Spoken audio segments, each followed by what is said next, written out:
Assalamualaikum warahmatullahi wabarakatuh. Perkenalkan, nama saya Rita Novitasari. Saya adalah mahasiswa EPG dalam jabatan kategori 2 tahun 2022 di Universitas Negeri Semarang. Baiklah, pada hari ini saya akan melakukan kegiatan wawancara. Pada hari ini saya sudah bersama rekan saya sesama guru di SD Negeri 172 Palembang. Perkenalkan, beliau ini bernama Ilhamul Laila SPD. Baiklah, selamat pagi Ibu. Pagi Bu. Bagaimana kabarnya hari ini Bu? Alhamdulillah sehat, baik. Alhamdulillah.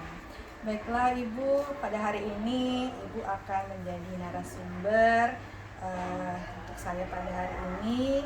Terima kasih sudah meluangkan waktunya dan ada beberapa pertanyaan yang nanti saya akan ajukan kepada Ibu ya. Nah, di sini saya mengangkat beberapa masalah Bu. Yang pertama itu masalah motivasi belajar siswa kita itu masih rendah. Iya.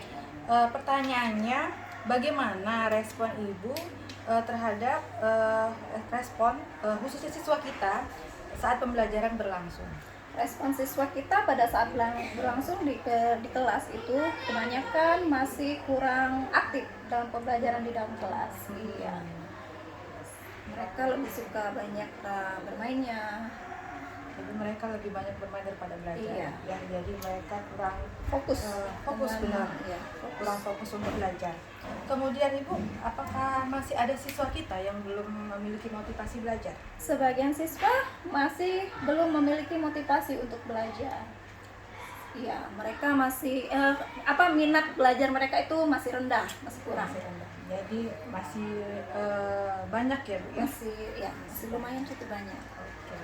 Kemudian Bu, pertanyaan selanjutnya, apa faktor penyebabnya siswa kita itu motivasi belajarnya itu masih sangat rendah? Kemungkinan besar itu yang pertama itu pembelajaran di kelas yang dilakukan oleh guru itu masih sangat monoton. Sebagian besar guru itu masih banyak menggunakan metode ceramah.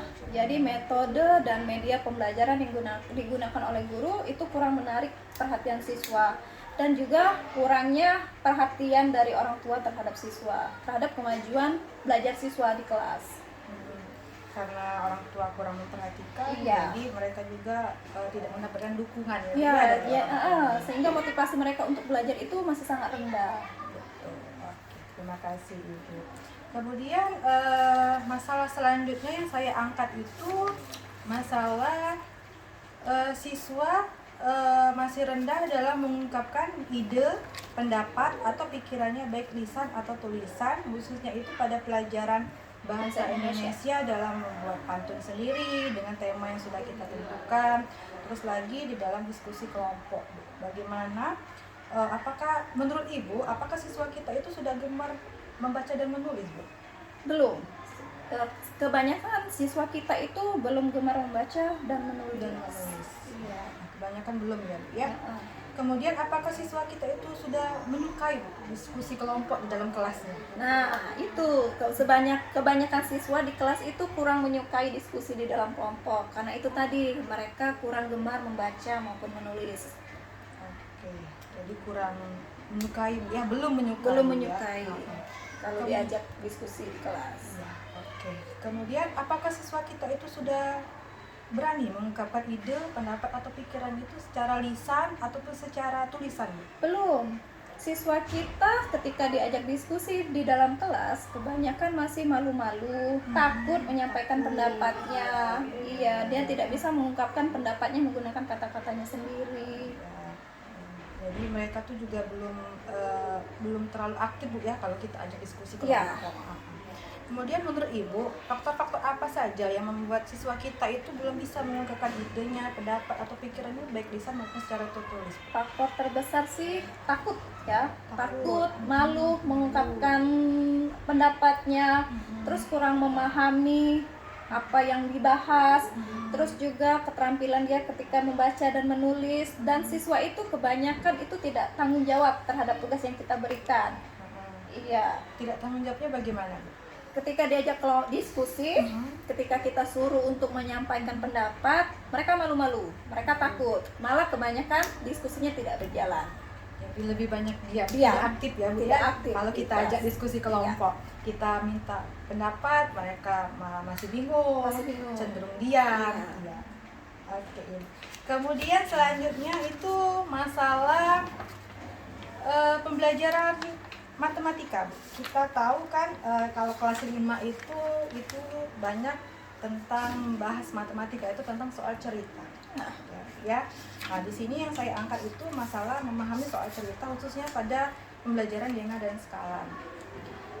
Bagaimana respon siswa kita itu saat pembelajaran matematika berlangsung, Bu? Respon siswa kita pada saat pembelajaran matematika berlangsung itu lesu.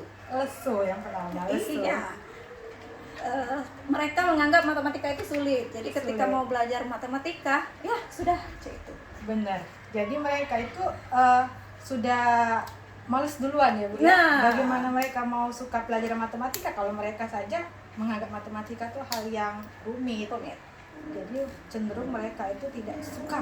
Kalau belum suka ya bagaimana mereka mau mencintai pelajaran itu ya Bu ya.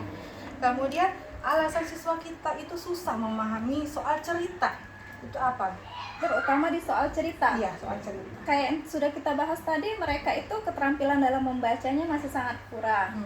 Jadi apabila dikasih soal matematika, apalagi soal cerita, lihat soal ceritanya sudah panjang itu, mereka malas untuk membaca. Benar. Ya. Ya. Salah satunya lagi bisa karena konsep dasar awal matematika yang belum dipahami sama mereka. Konsep seperti Perkalian. pengurangan, perkalian, pembagian itu saja mereka belum paham. Bagaimana mereka mau menyelesaikan Soal cerita sepanjang tersebut. Benar. Kemudian Bu, faktor-faktor apa yang menyebabkan siswa kita itu susah memahami soal cerita, Bu? Mungkin yang pertama, tingkat pemahaman mereka terhadap soal itu masih sangat kurang. Yang kedua, ketika guru mengajarkan matematika, mungkin belum menggunakan metode atau media yang bisa menarik perhatian mereka untuk menyukai pelajaran matematika. Terus yang ketiga, mereka itu tadi malas membaca sehingga soal cerita sepanjang itu sulit dipahami sama mereka. Karena mereka juga tadi belum gemar yang membaca. Iya. Karena mereka belum gemar membaca, jadi mereka itu Lihat sulit soal untuk, panjang, soal panjang, terus mereka sulit memahami apa yang dipinta dari soal. Jadi mereka kurang paham. Kalau mereka kurang paham kan jadi susah mengerjakannya. Ya. Oke, gitu. Kemudian masalah selanjutnya itu Ibu, masalah guru itu belum menggunakan model pembelajaran yang inovatif. Jadi yang saya angkat itu pelajaran seperti IPA, SPDP ya Bu ya. Nah, pertanyaannya Bu, apakah dalam proses pembelajaran guru kita sebagai guru ya Bu ya, apakah sudah menggunakan model pembelajaran yang inovatif Bu? Sepertinya belum. Belum sepenuhnya. Iya, belum sepenuhnya menggunakan model pembelajaran inovatif. Belum ya Bu ya. Iya. Kemudian model pembelajaran apa yang biasanya kita sebagai guru itu kita terapkan sehari-hari? Kebanyakan guru banyak menerapkan ceramah.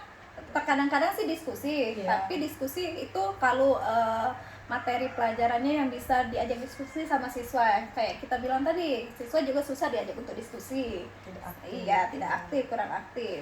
Jadi masih model pembelajaran itu secara konvensional ya Bu? Iya, masih belum secara ceramah. Jadi guru malah lebih dominan daripada siswa kita ya Bu ya. Iya.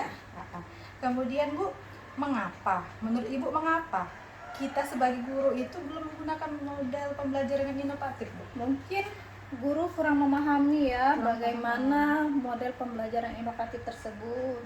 Guru mungkin kurang mengikuti pelatihan-pelatihan tentang model pembelajaran inovatif, dan mungkin juga motivasi guru untuk mengikuti atau mengetahui dan menerapkan metode itu masih sangat rendah. Iya, jadi kita sebagai guru itu seharusnya ya kita harus lebih punya motivasi dulu ya. Iya, punya motivasi dulu untuk mengetahui, untuk melakukan perubahan. Mau belajar dulu sebenarnya gitu ya. Oke Ibu, terima kasih. Sepertinya sudah selesai. Pertanyaan saya sudah saya tanyakan semua. Terima kasih atas waktunya. Sama-sama. Semoga dari masalah yang saya angkat ini bisa mendapatkan solusinya sama-sama. Kita juga bisa sama-sama menerapkan kepada anak didik kita, Iya. dan semoga anak didik kita ke depannya nanti menjadi anak yang lebih sukses di dalam pembelajarannya ya. Terima kasih atas Amin. waktunya Ibu. Sama-sama Ibu. Baiklah, terima kasih. Sekian dari saya. Wassalamualaikum warahmatullahi wabarakatuh. Waalaikumsalam.